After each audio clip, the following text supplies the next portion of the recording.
Okay, think about it. We are absolutely swimming in a sea of explanations every single day. They come at us from everywhere, the news, science, our friends, you name it. But how in the world do you tell the good ones from the bad? Today, we're going to unpack a really powerful way to think about this, a guide to understanding not just the world, but knowledge itself, all based on the brilliant ideas in the beginning of infinity. So let's just cut to the chase. It all really comes down to this one question. And trust me, getting this right is way more than just a thought experiment. It's literally the engine that drives all human progress. So, what is it? What's the real difference between an idea that can build a civilization and one that just crumbles? And here it is. This is the core concept. A good explanation is hard to vary. Think of it like a stone archway. Every single stone has to be in the perfect spot or the whole thing collapses. You can't just change a detail. But a bad explanation? That's easy to vary. It's more like a pile of spare parts. You can swap pieces in and out, change the story on the fly to fit anything you want, because there's no real solid structure holding it together.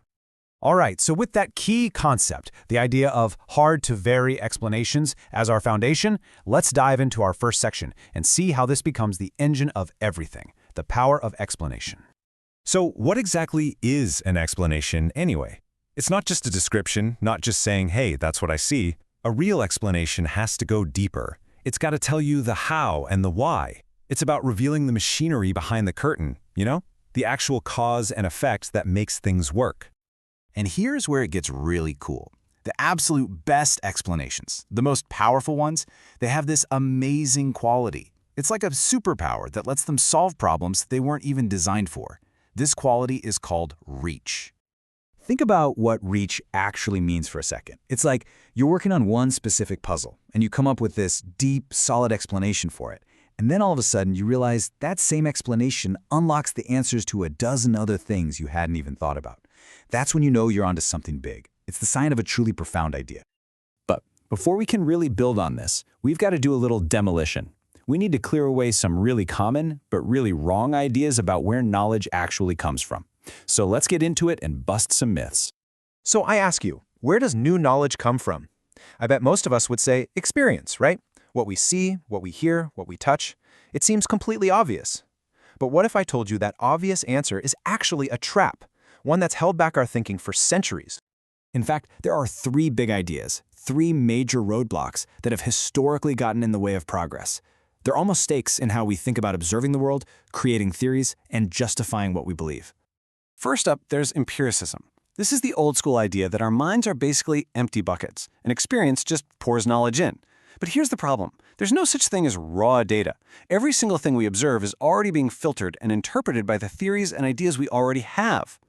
Next is inductivism. This is the myth that you can just see something happen over and over again, and then, poof, you have a scientific law.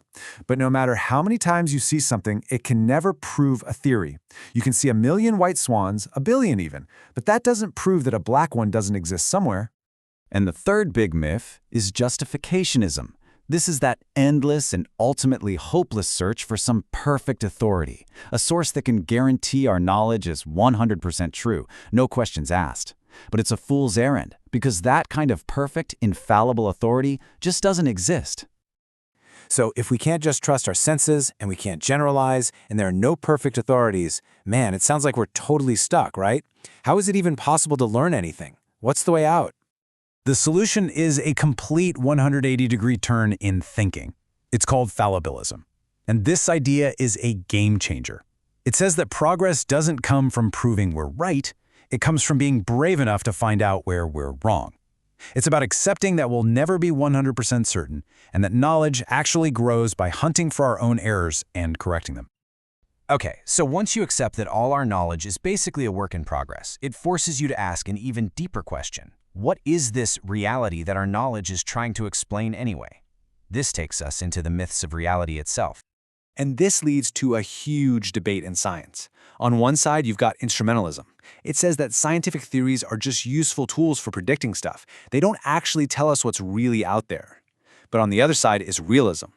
This is the view that, yeah, the physical world is real, and our best explanations are our best shot at understanding it.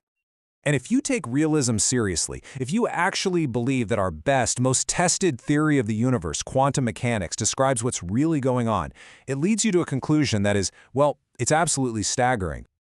When you follow the logic of realism and quantum physics all the way down, you arrive here. The theory says that physical reality isn't just one universe, it's a multiverse. And that means that what we've always called the universe is really just one neighborhood, one quasi-autonomous region, inside a vastly bigger structure that contains countless others. Now, when you're talking about a reality that vast, it's pretty easy to feel cosmically insignificant, right? Just a tiny speck. But what if that feeling is based on another myth? This brings us to a powerful idea, the human exception. There's this very popular idea out there called the principle of mediocrity. It basically says we're nothing special. We're just a random species on a boring planet in a forgotten corner of the cosmos. No big deal. But the counterargument is profound. Our significance isn't about our address in the cosmos, it's about a unique ability. A person isn't just a human, it's any entity that can create explanatory knowledge. And as far as we know, that creative spark is the most significant thing happening in the entire multiverse. And it is exactly this unique power, the ability to create and correct knowledge, that unlocks our infinite potential. Which brings us perfectly to our final section where we tie it all together. This potential can shape whole societies. For most of history, cultures were static, held in place by what you could call anti-rational memes, ideas that fight against criticism and just protect tradition for its own sake. But then you have dynamic cultures. They thrive on rational memes, ideas that have to survive by being open to criticism and actually making sense. So here it is, the engine of a dynamic society laid out. It's a simple but incredibly powerful loop. You propose new ideas. You demand good, hard-to-vary explanations for them. Then, you relentlessly attack those explanations with criticism to find the errors. And in that process, you create new, better knowledge. It's a cycle that can go on forever. And this whole process, this endless creation of knowledge, this is what we can call the ascent of man. But it's not a climb towards some final destination or ultimate truth. It is the very beginning of an infinite journey. Which leaves us with this incredible thought to end on. If our potential to create new knowledge is truly infinite, and if all problems are really just a lack of the right knowledge, then what does that mean for us? It leaves us with one awe-inspiring question. What problems that we think are impossible today are we actually on the verge of solving?